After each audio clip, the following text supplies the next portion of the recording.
It was the longest ride home. I sat inside the nearly empty school bus as the driver took a right turn to reach the entrance of the village in which we lived. I was the second to the last passenger to get off, and there was no longer the sound of kids playing games and chit-chatting as the sun began to set. Our teacher had already distributed our report cards earlier that day, and my heart pounded through my uniform. It was still so vivid, the moment my teacher handed my report card. As soon as I opened it, my heart broke.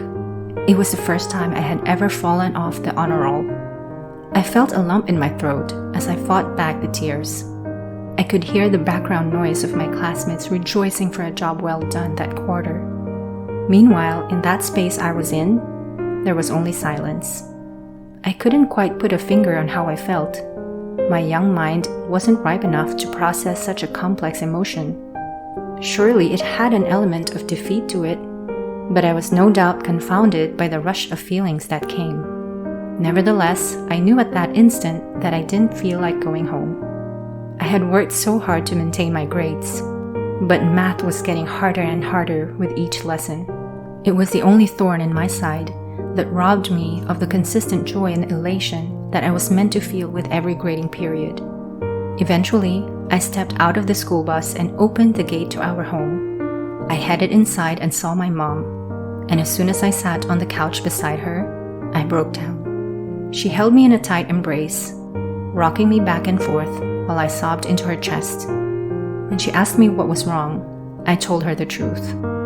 The rocking stopped, and I felt her hand slip away from the hug she had offered earlier. Minutes ago, I was finding comfort in knowing it was all going to be okay. Now, something about her had started to shift.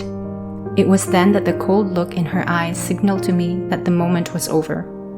I was dumbfounded by the sudden change in her demeanor.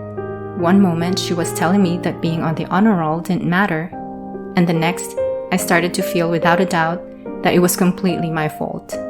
How a brief moment of relief had been quickly taken over by guilt, I could never understand.